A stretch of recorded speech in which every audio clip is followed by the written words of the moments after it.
Okay. So, all right. So we are recording now. I'm going to go ahead and go over some material, and that I had intended on going over anyway today, and we'll just go over the syllabus on Wednesday for the class. Though I will say a few things at the end of the class about the syllabus itself. So, all right, with no further ado, we are going to start. It is section 1C. The homework will be labeled homework 1C. It's chapter 1, section C.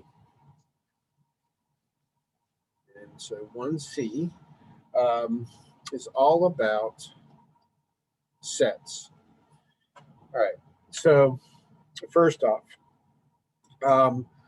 I have no artistic ability whatsoever.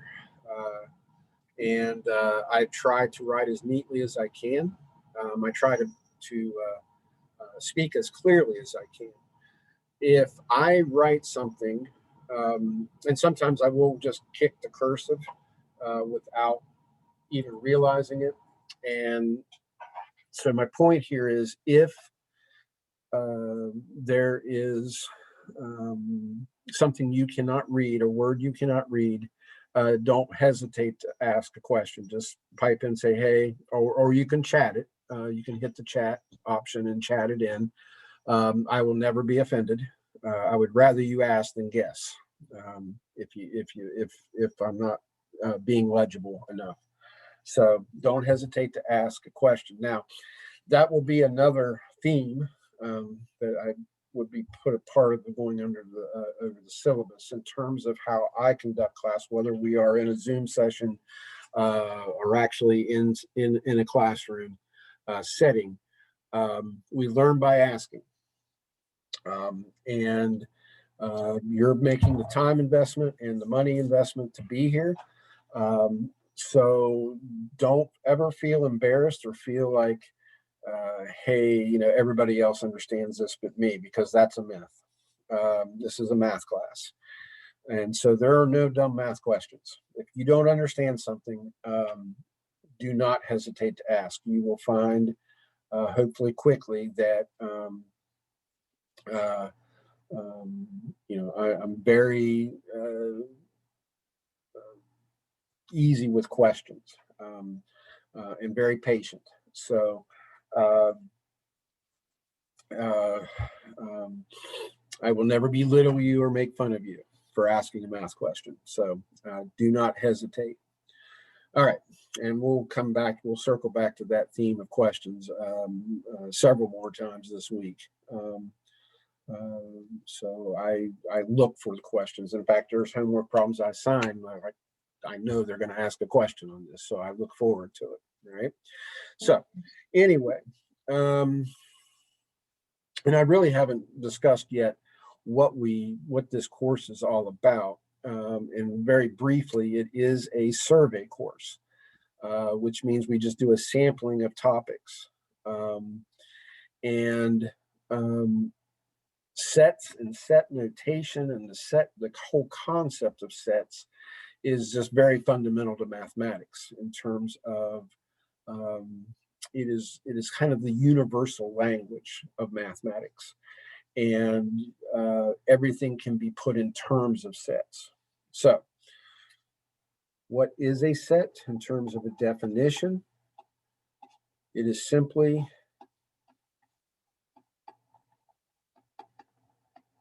a collection of objects. That's it.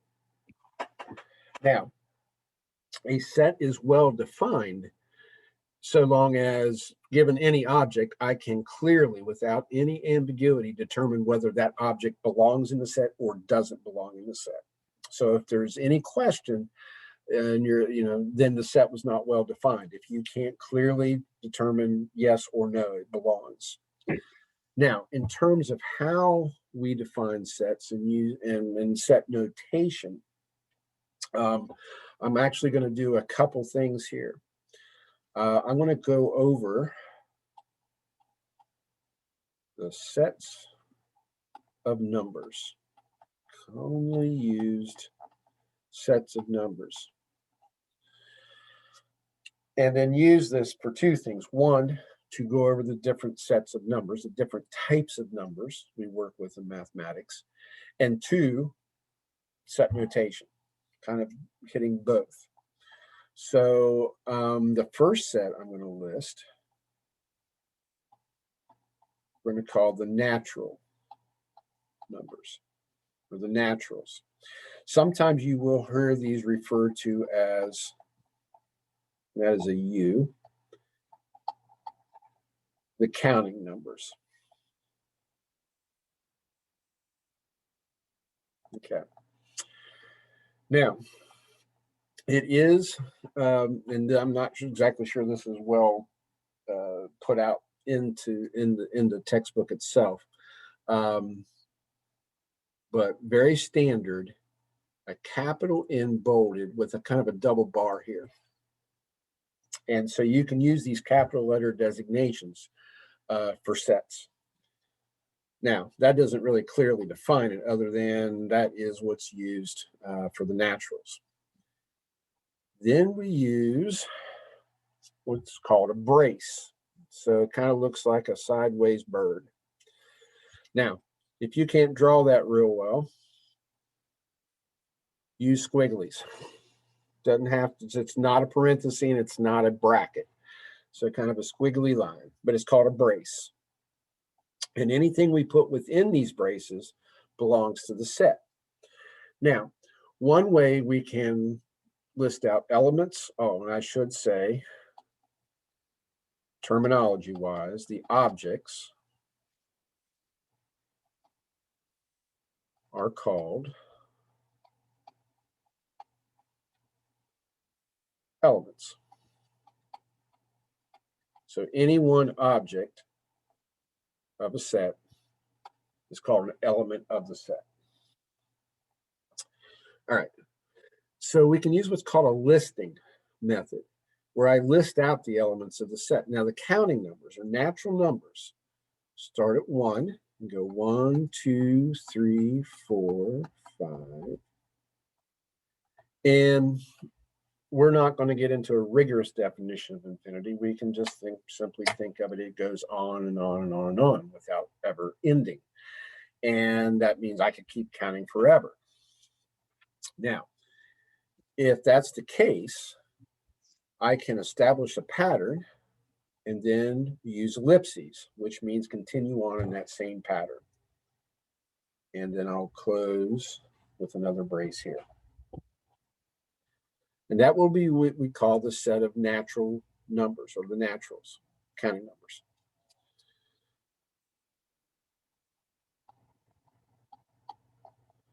Now, there really is no general designation. I'm just going to use a capital W for what we call the wholes, or the whole numbers. Now, the only difference is, and I'm going to use a listing method here as well, I take the naturals and I throw in the number 0.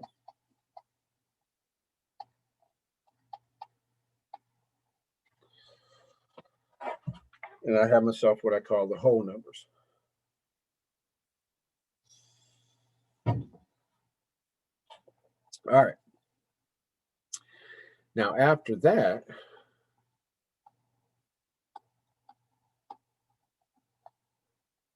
I have what are called the integers. This is actually very uniform. You can pick up any kind of math text that talks about integers, and it's a capital Z with a bar. Now,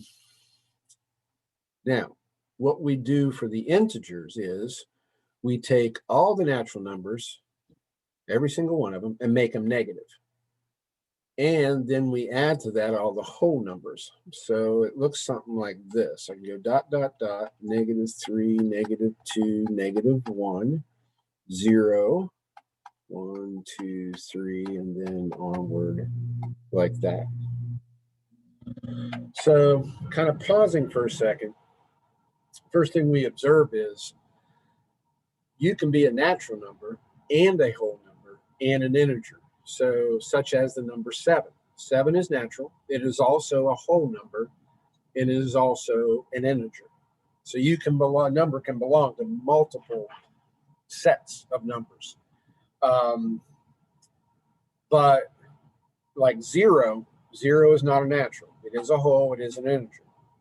The number -3 is not natural and it is not a whole, it is an integer. Now, you will have some homework questions in which it'll give you a number and say which one of these sets of numbers would be the first. So like if it had given you 7, you would answer that question by saying the naturals. That would be the first set to which it belongs. Now, another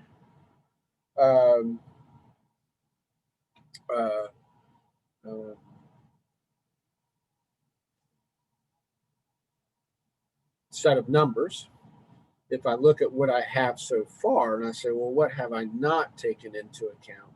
I might say fractions. I don't, none of these have fractions in them. And those, any number that is a fraction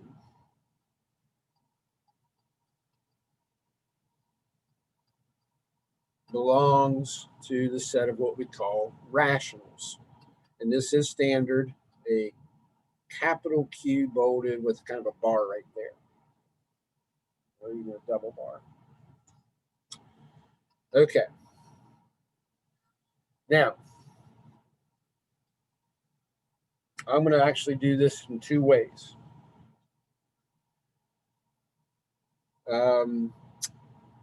First off, trying to do a listing method like I did for the previous 3, it can be done, but it would take up this entire whiteboard to establish a pattern. And that is not very user-friendly. So when that is the case, where a listing method is just not going to work, where it's not succinct like it is for these 3, we have what is called set builder notation. It basically writes a rule. So it looks kind of like this: X, which just says X is any particular element of the set. And then I see a bar. That bar is read as such that. And then another bar. So this is X bar X, or X such that X. And then we use an equal sign. Now that translates as is. So any element X such that X is a number that can be written as a fraction. So I'm going to write that in words. A number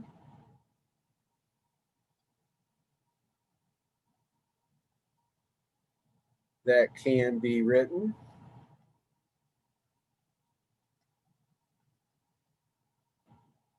as a fraction.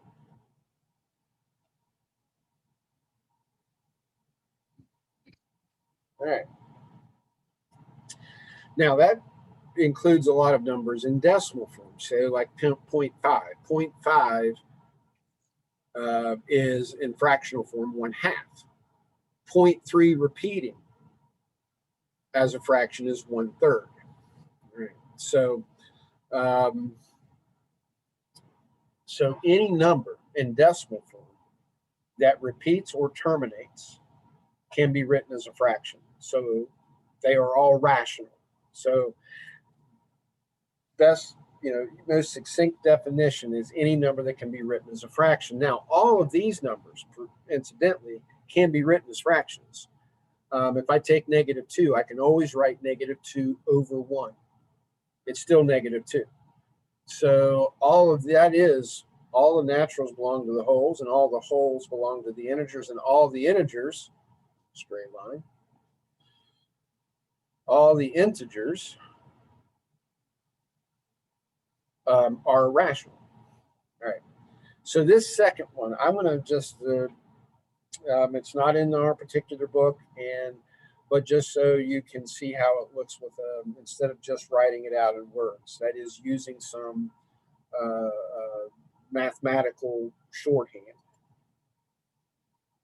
We're going to do the same thing, but again, we're going to make it a little bit more rigorous looking, I suppose. Though we're at the end of the day, we're going to say the same thing here and introduce a little bit extra notation. I want an element of this set to be so x such that x is a over b, a general fraction. But I need to specify what is a, what is b. So I'm going to say where a and b, so a comma b, and now this is new notation. It kind of looks like a funky E, kind of a little curved here with a line right here. And that little funky E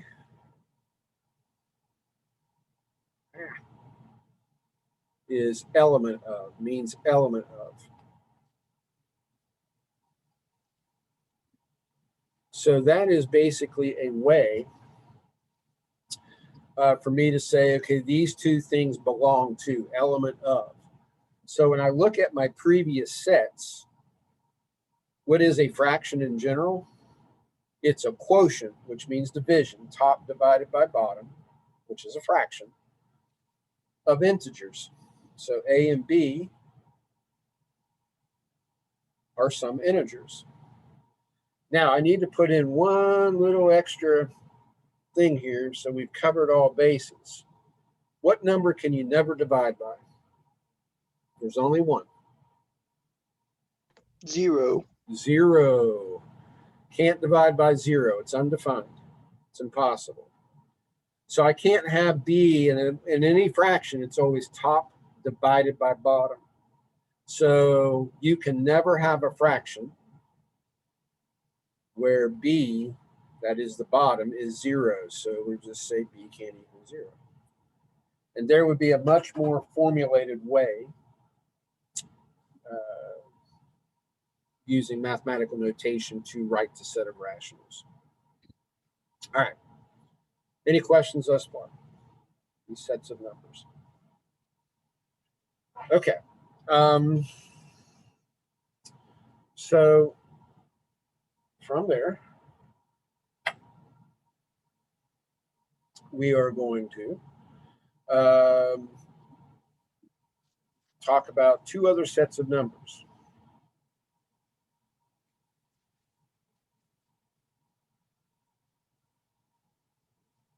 If you are not rational, you are irrational.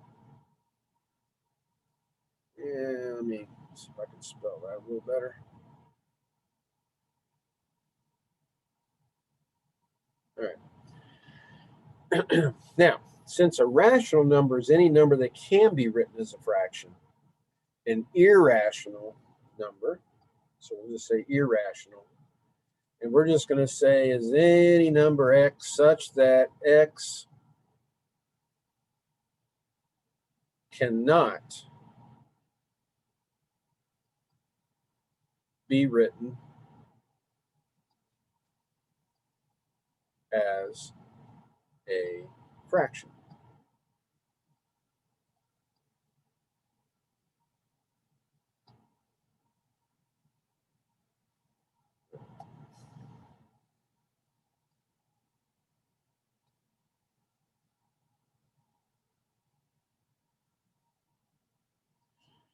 Okay, so quick examples. Probably the most famous irrational number is pi.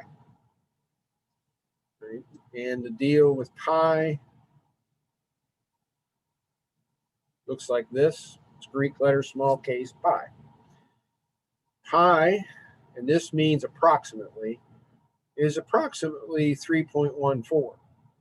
But in decimal form, when you actually put it pi in its decimal form, it does not repeat, it does not terminate, ever. It has been calculated into trillions of digits, never repeating, never terminating. And so that is one example of a irrational number. The square root of any number which is not a perfect square. So like if you take the square root of 9, that's 3, which is a natural number. You take the square root of 16, that is 4. But if you take the square root of 5, you get a number in decimal form that never repeats, never terminates. So again, square root of 2, square root of 3, square root of 8. These would all be square root of 10, square root of 12. I mean, there's infinitely many of them, but the square root of any number that's not a perfect square is irrational. That is, cannot be written as a fraction.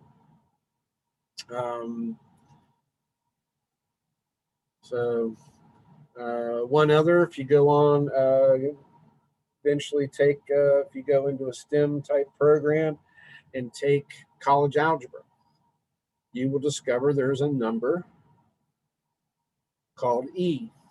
It's literally a small case E. Base of what's called the natural logarithm. And it's kind of like pi 3.14. It's about 2.71. ... Never repeating, never terminating. So there's all these numbers that cannot be written as fractions. And that brings us to our last set of numbers, the set of reals. So when you hear real number, it's x such that x is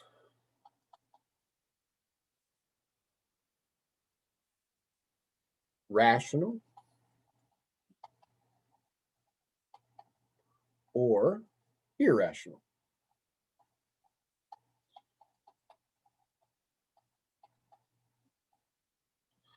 So basically what we do is we take the irrationals and we take the rationals and we dump them together into one hat.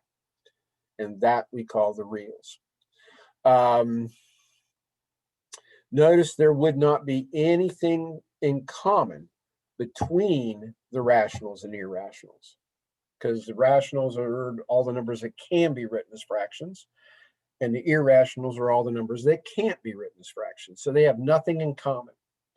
When two sets have nothing in common, they are called disjoint. All right.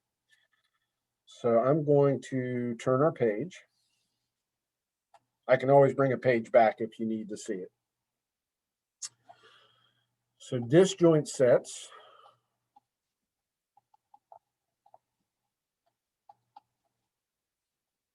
have nothing in common. No elements in common whatsoever. All right.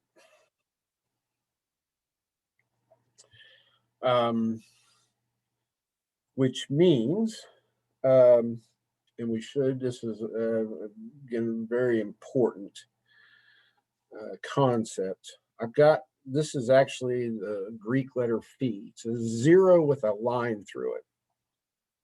And this is what we call the empty set.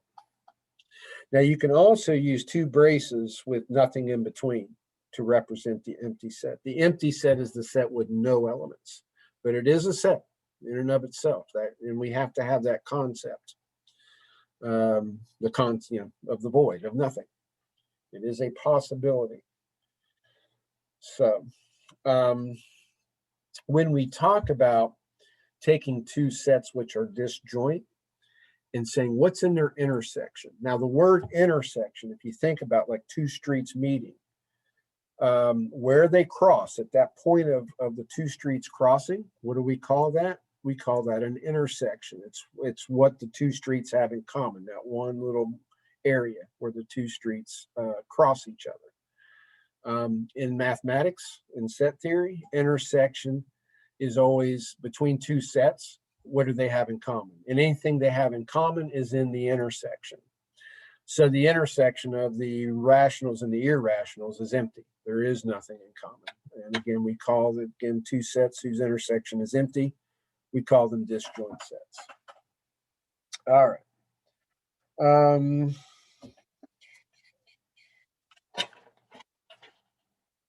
righty.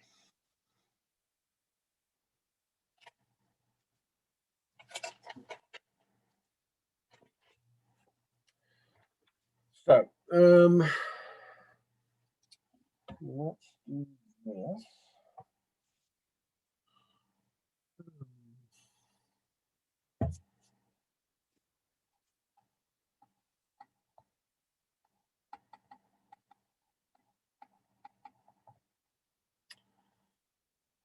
Another set concept, Venn diagrams. And so if you've never ever seen one before, if we were in class, and as I said, once I have my whiteboard, I can see about 4 of you. And I know there's others in the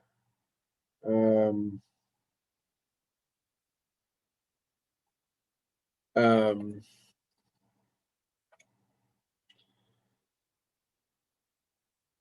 anyway, I can't see you guys. If we were in class, I'd say, hey, how many of you ever heard of a Venn diagram? And you could either raise your hand or not. And it doesn't do me much good here as I can't really see everybody. So you may or may not have heard of a Venn diagram before. So I'm going to treat it like you've never heard of one. The name Venn comes from a guy named John Venn. Right? So this idea, and it's not something that's newfangled. This guy lived in the 1800s. So, but it gives a visual way to represent sets and set ideas. So the way it works is this: we draw a box like such.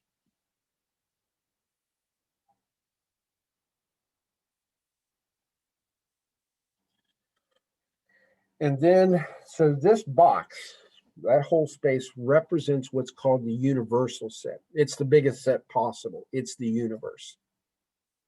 In any set that lives within it, generally we use circles. Now, in order to represent everything that you would need and every possibility, if I have just one set, generally what I do is just one circle. And then I'll label it, maybe say A, as such. And usually I put a little scripted U for universal set. Now, if I have 2 sets,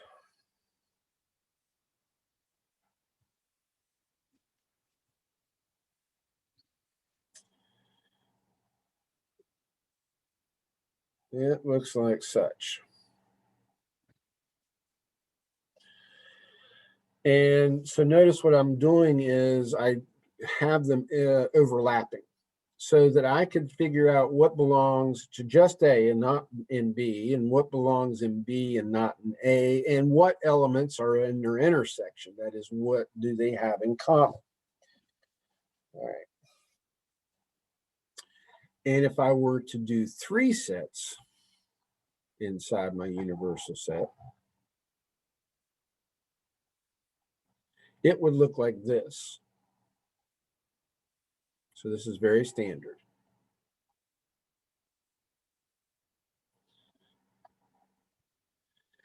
And maybe I label them A, B, C, just general.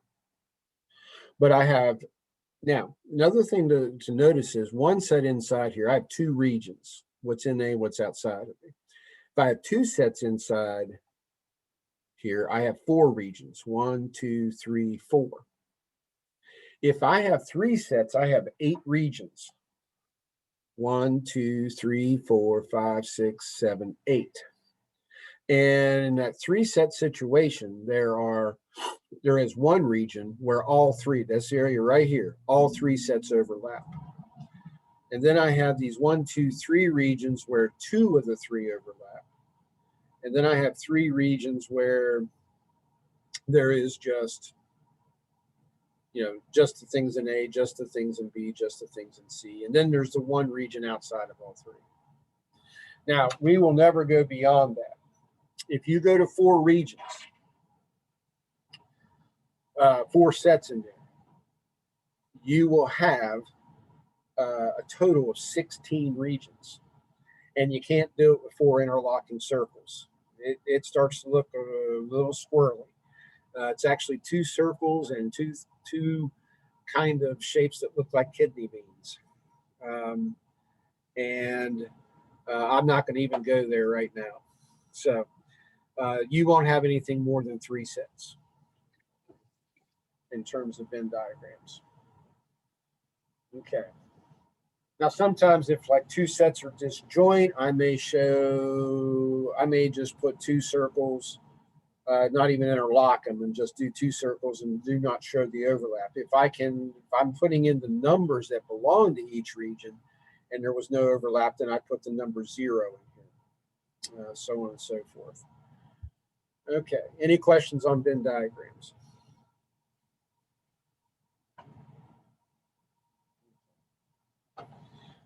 Sometimes with a Venn diagram, you may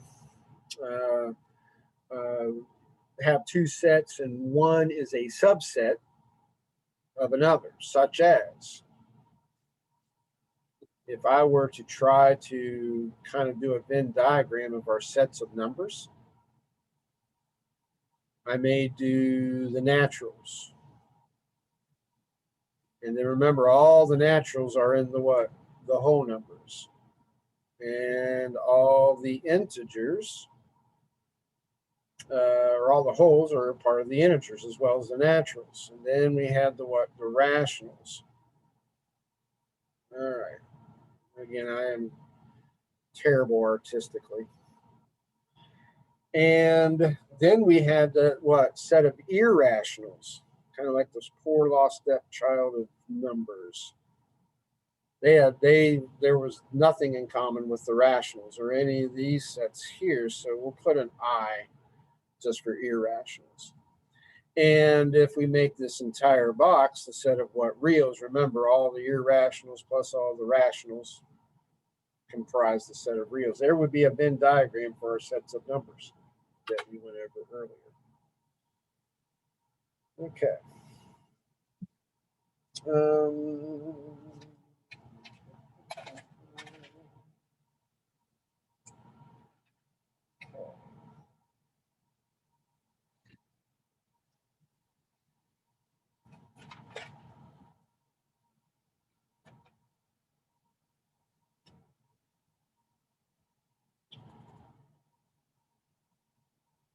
Okay.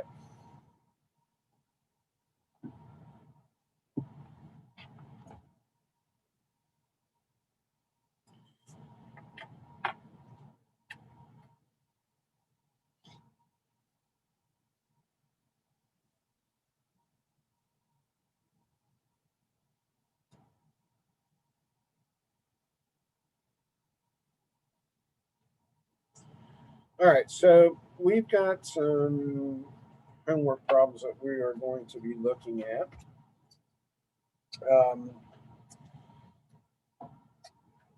That deal with some specifics with sets. And we're going to put this under the heading of categorical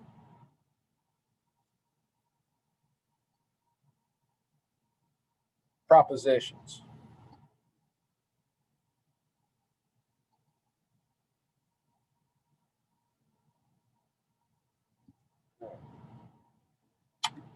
So, where we can make what we call claims about sets. Okay, and there are 4 standard categorical propositions which to consider. So we'll put here 4 standard.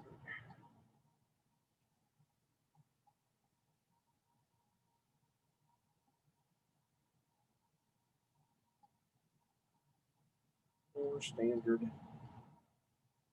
categorical propositions.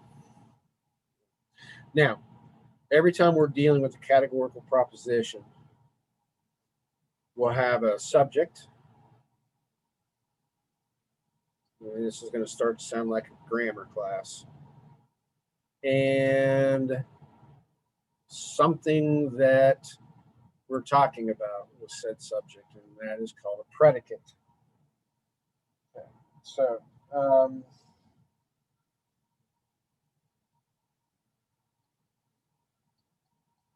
for the predicate set. Okay. All right. So S and P. So our four standard propositions could have all S, R, P. We could have no S or P.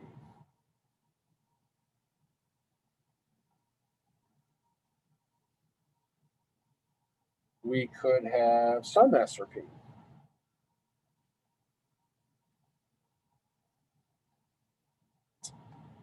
And we could have some S, R, not P. All right. So those are our four. So if I were to say, as an example,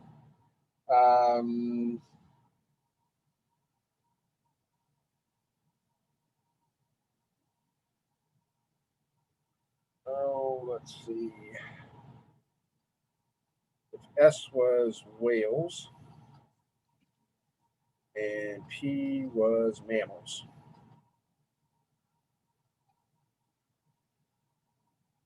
then I would be definitely what? All whales are what?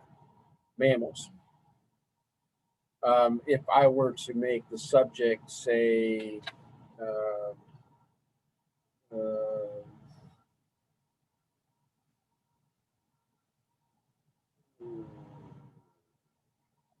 not sure, trying to come up with another one.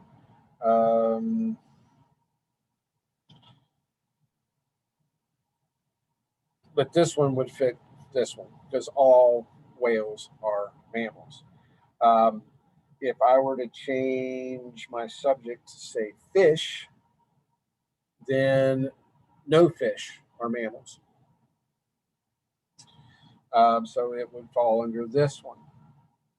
If I were to do subject doctors, predicate female, then that would be some doctors are females. But um, um, it could also fall under number four, though, in the same vein, because some doctors are not females anyway.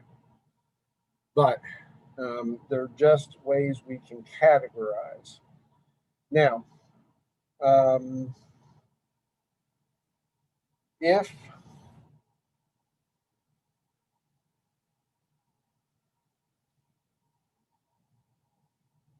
and then we could do a Venn diagram so that if I were to do, oops, and I've already misdrawn. So for this one again, it's all SRP. And so your P is here. Remember, that's mammals. And your S was completely because all whales are mammals. Now, and then that's that. Now, if I were to do S,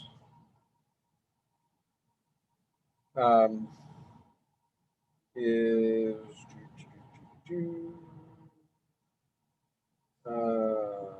doctors and P is women.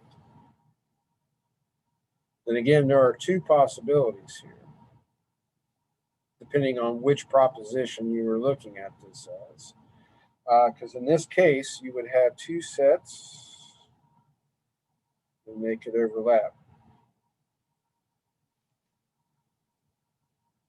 So let's say that's P and that's S.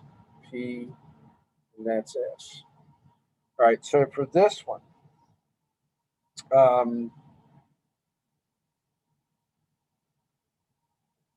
if I were to say sum S R P, I indicate in this Venn diagram right here, which, and this one is going to be sum S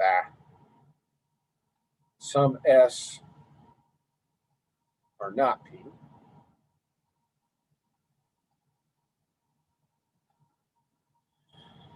Then I use an X to indicate which one of these I'm talking about. If it's sum SRP, I put my X right here where the two overlap. If it's sum S are not P, then I hit this section right here. All right, now,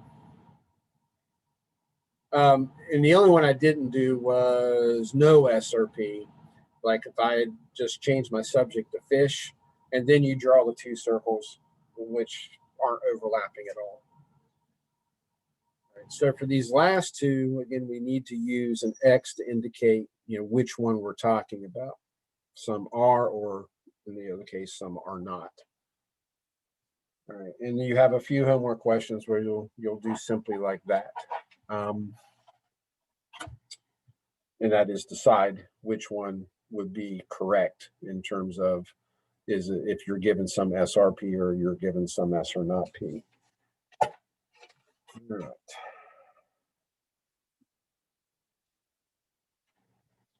One of the three sets.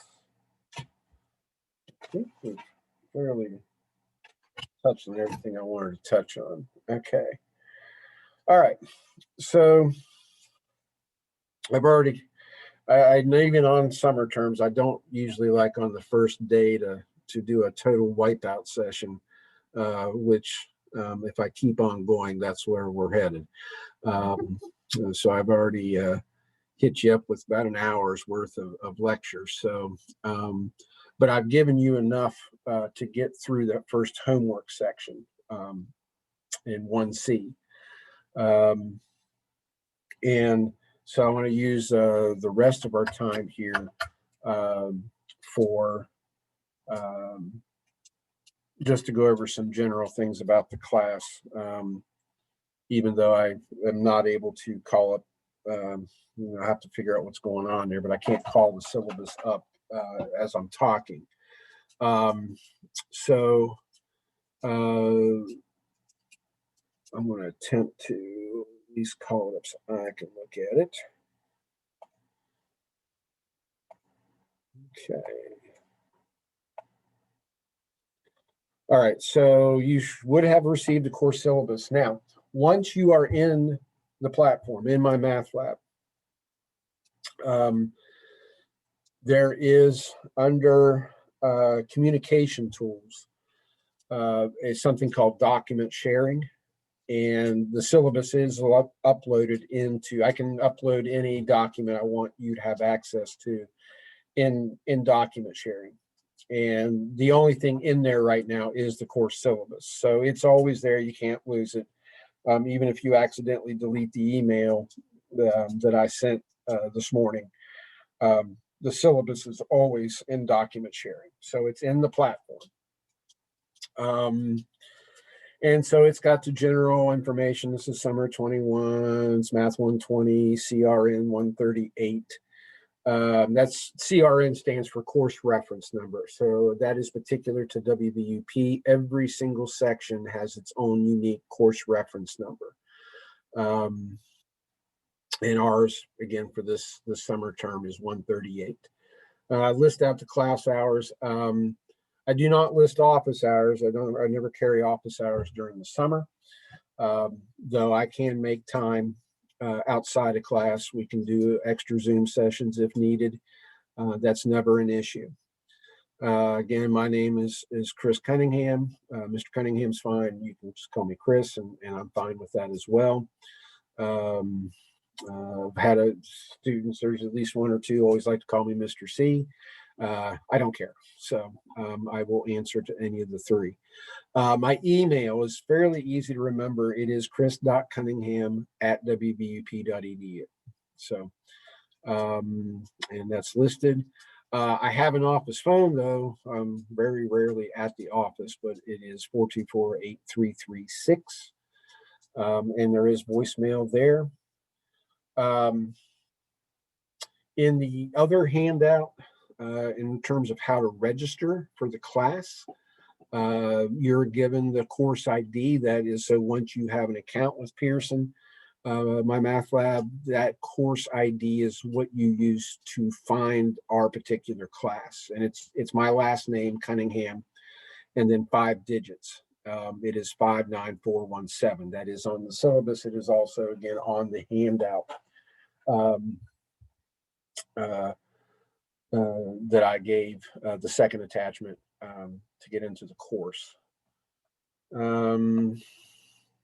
Access to the class, in terms of full access. So there is a price.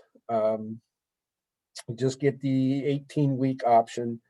And so don't get the 24-month. That shouldn't even be sold in the bookstore.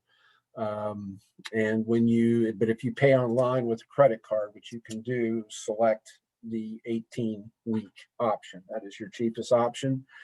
And on the payment page, if you cannot make payment, if you need to get the access code from the bookstore, haven't done that, but for whatever reason can't make payment, at the bottom of the payment page, and I said this in my email as well, there's a link for 14-day temporary access. So there's no reason that all of us can't be in the course today.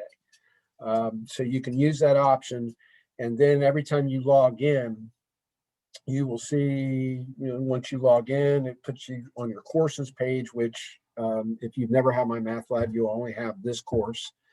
If you've had a couple others, you may see a couple of your older courses there, but you'll see our course. And anyway, it'll count down. So every day you log in, it'll say you have this many days left for your temporary, and it says you can click here to make payment, and you just click there. It takes you back to the payment page, and either you put in the code or use your credit card. Any questions with that? Okay. Some of you are also registered for Math 120E, which I sent a separate link out for 1 o'clock today. And that course, so what happened several years ago was, it used to be if you didn't meet scoring requirements to get into a class, you had to take a course, a prerequisite course. In this case, it's a lot of math, kind of general mathematical skills. And so if you didn't meet a particular score, or didn't have an ACT or SAT score, or didn't take our AccuPlacer exam, you would have to take a course prior, a semester prior to taking a class. And so it's called developmental education. Basically, we did away with that completely, so that a student could take their needed class for their program without having to load up on these extra classes that didn't go to their degree. But that doesn't mean your prerequisite skills are there if you didn't make those scores. And hence, that is the reason for the E-course. We have them for this. We also have for Tech Math. If you have to take our Math 125, we have an E-course for it as well. E stands for enhanced. And it is just building the those prerequisite skills that you need, particularly, again, arithmetic skills that you need for 120. So the deal with 120E, and I will talk again about this more at 1 o'clock. It is a separate class. You don't have to buy two MyMathLab Access because they're built on the same textbook. So once you're enrolled in this one, you can automatically enroll in the 120E, and it just puts you right in there without payment. Don't buy two access codes. But anyway, there are no tests. It's just quizzes and homework, but you have to do them. It is 0 credit hours in the 120E, but failure in 120E will automatically fail you out of the 120. So you have to do the work in the 120E. So everyone understand that. Yep. It's very important. So it has its own separate MyMathLab course. Again, I sent that a separate email out for those who are in the 120E, and you'll get in that class, that separate class, and just like you did this one. Again, you don't have to pay twice. You just pay the one fee for the 120. So if there's no questions on that, again, I'll talk more to those folks at 1 o'clock today. So kind of going down the syllabus, there's a lot in terms of content and learning outcomes and so on and so forth, and you can read through those.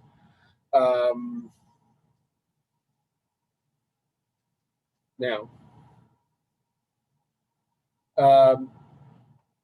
I am not making attendance part of your grade here. I'm keeping track of who's here for the Zoom sessions, but I'm not making that part of your grade in 120 or 120E. So the little blurb about making up missed classes by going to the tutoring center, don't worry about that, because again, I'm not factoring in attendance as part of your grade average in this class, in this section. It's just going to be quizzes, homework, and exams. That's what your grade is going to be based on. Now, certainly, if you attended most classes and participate and so on and so forth in that fashion, if we get to a place and you have a 79.2, I'll round you to the higher grade. Now, if you're not within a percentage, if you're at 78, then that's a C. Right? It's a standard 10% scale. So that grading scale is listed. It's a good ways down in terms of 10% scale. 90 to 100 is an A, 80 to 89 is a B, 70 to 79 is a C, 60 to 69 is a D, and anything below 60 is a failing grade. Then in terms of the breakout, in terms of percentage, homework is 30% of your overall grade. Quizzes are 20%. Your tests are 40. I list the final at 10, but technically it's weighted the same as the other 4 exams. So there are a total of 5 exams in the class. The last one, the final, is cumulative and takes up some topics covered at the end. So, and again, it's already, all these weights are set within MyMathLab. All you have to do is get in and do the homework and take the quizzes and take the tests.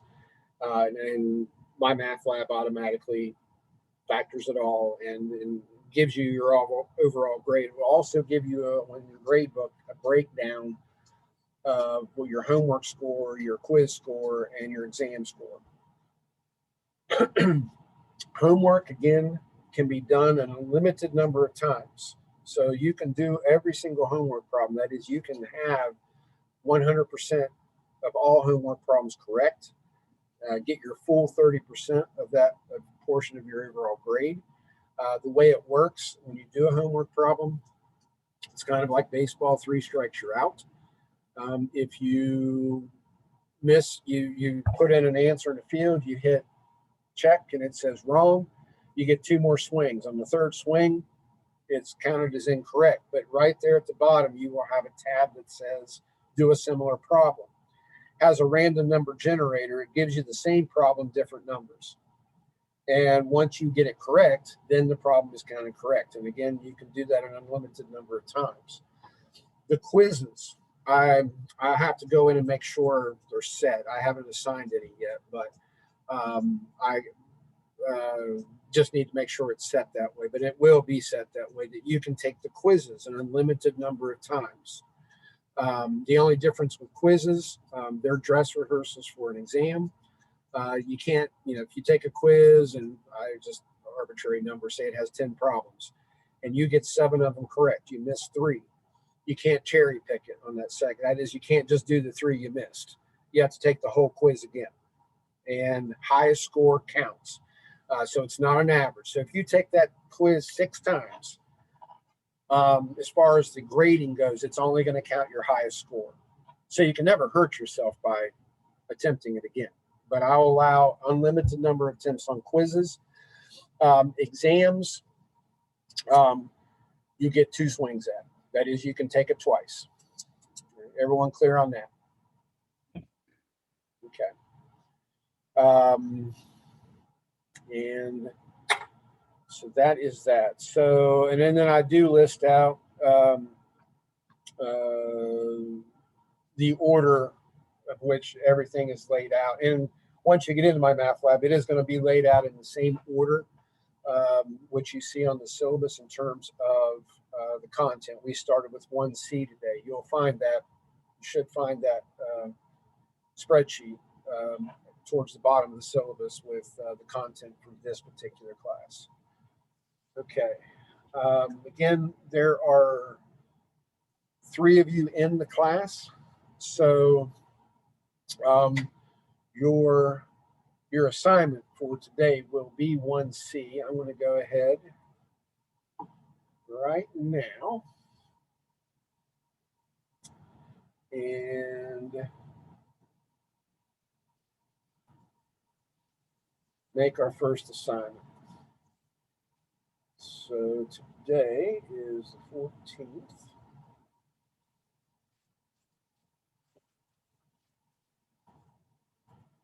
So I'm going to go ahead and put tomorrow as the due date. That's Tuesday.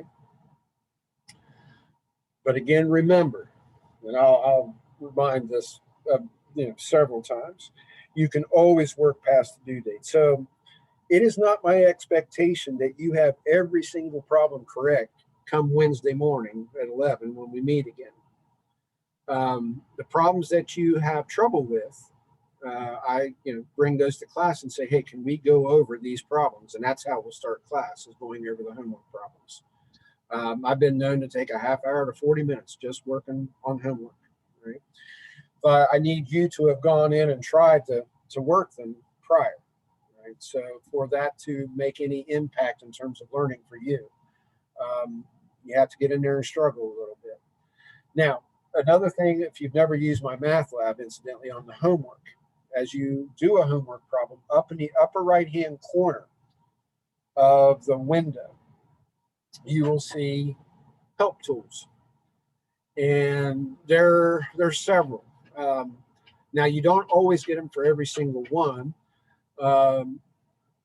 Usually every single one, there will have one that says ask your instructor. Now, if you actually hit that button, and it will send an email to me. So it is not going to be a real-time response. It's whenever I get it and can get back with you on that.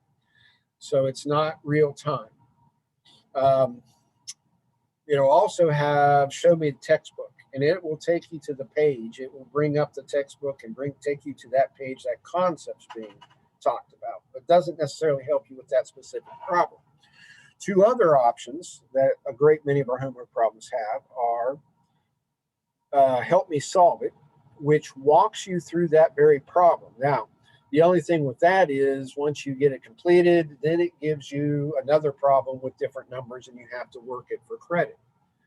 And then it has one other option, which is generally the most popular, show me an example. So basically, it's the invert of Help Me Solve It. You get broke down, walks you through another problem with different numbers. And so those are great self-help tools. Now, particularly on Show Me an Example, you've got to be careful because you have to make sure you have understanding for the tests because those self-help tools obviously won't be there on the exams or quizzes.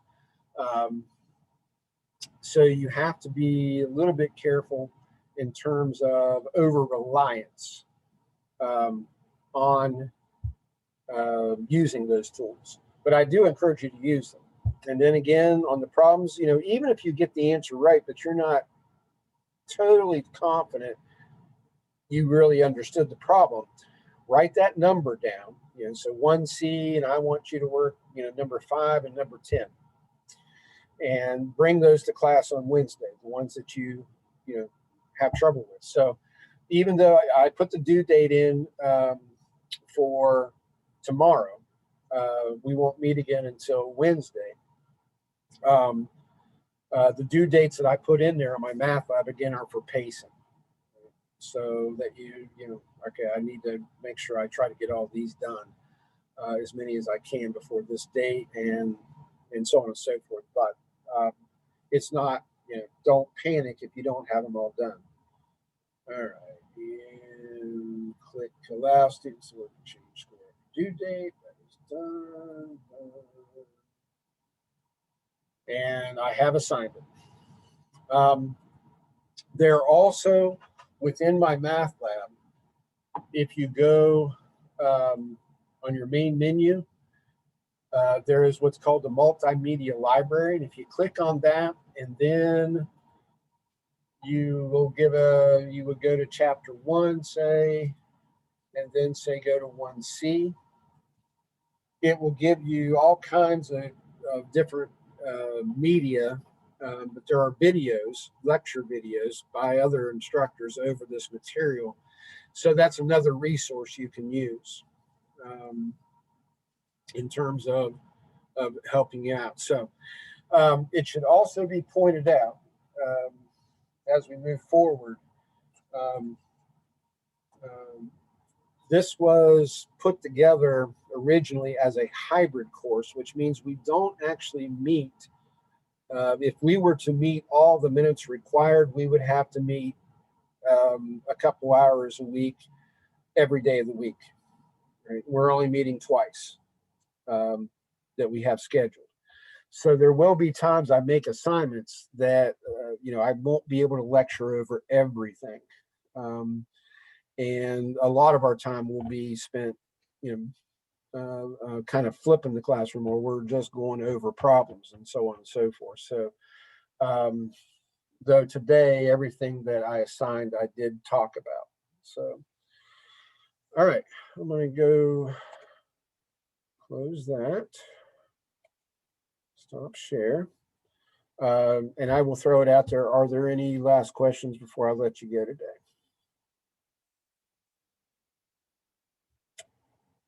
I have one. Yes. So are all of the classes going to be online this summer? Not all classes. No, it really depends on this summer. It is up to the individual instructor in terms of if you are in seat actually on campus or doing Zoom. And I can't tell you who's doing what. Oh, I'm sorry. I just meant in this class. My intention is yes. Okay. All right. Yes. Though I will also say that I don't have an issue if we want to schedule a time to meet out on campus.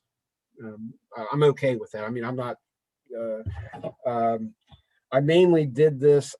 We are still in a situation, kind of like everywhere else, and I don't want to make this a political thing in terms of the mask. There's still a mask mandate on campus. I didn't want to try to teach wearing my mask, quite honestly. It does save you a little bit of gas money unless you are on campus, which case you're there already. And I don't know who's who on that.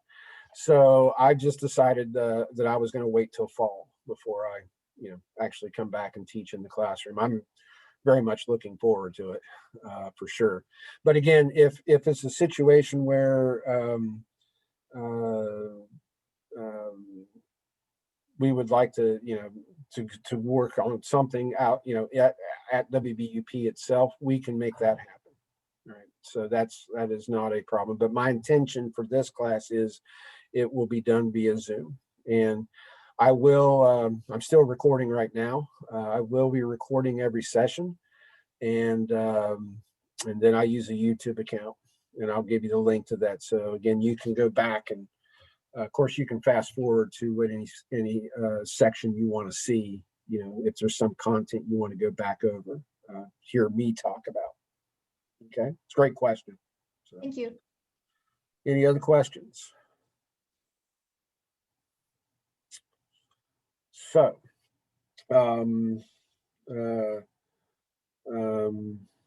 though I would say I was on campus this morning, and it's kind of like everywhere else I go. Some folks are wearing masks, some folks aren't. My hope is by fall we'll be in a place where it will be kind of a thing of the past, but we'll see where we go. So if there's nothing else, I did put up the assignment, and so I please get into the class, my math, whether you go on temp access or not, and start working those problems. Anytime you have a problem or concern, shoot me an email. Okay. And I will, I'll be checking today for sure and tonight, and I will always try to get back with you in a prompt fashion, and never hesitate to ask a question on anything, math wise during class. I always say there are dumb questions. So, there's no dumb math questions, period. So never hesitate to ask. All right, guys, if you don't have anything else, I'm going to go ahead and cut you loose for today. And I'm working to get, I don't have anything actually set up on Blackboard. So for right now, just I will always send generally the morning of, so on Wednesday, somewhere between 9 and 10, sometimes even a little later, I'll send the Zoom link for the session. So just look at it for your email for this right now until I come up with another. If I come up with another method, I'll certainly let you know. But right now, I'll send the link via email like I did today. And it'll always be one for 120 and 120E separate. Yeah, I'm thinking about that.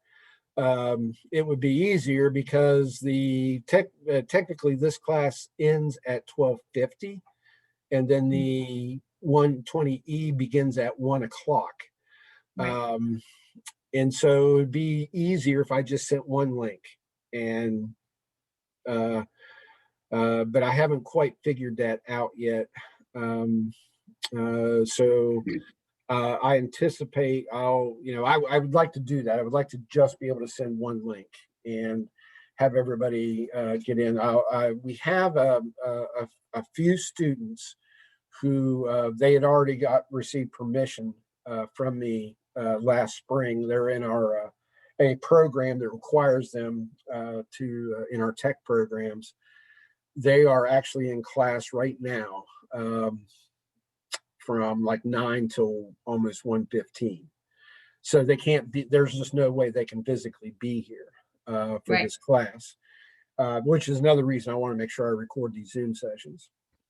And so I was going to have them come into the 120E so they could ask any questions about they may have on 120. And so it would be easier if I just send one link, and then of course all you guys who need to can stick around, and they wouldn't get hit with 2 links every day, so or for every class. So I wasn't just what I guess my concern was, and I didn't want to have any conflicts today with those folks. If I just do one link, I have unlimited Zoom usage. I just want to be sure that the link would still work for them, and I didn't want to take a chance that it wouldn't. That's why I actually sent 2. So hopefully we'll move to just one link, and so your email doesn't get bombarded. Now I would suggest on your email, go back and delete out these Zoom links just so it doesn't start cluttering it up. Yeah. Okay, Anything else? I don't think so.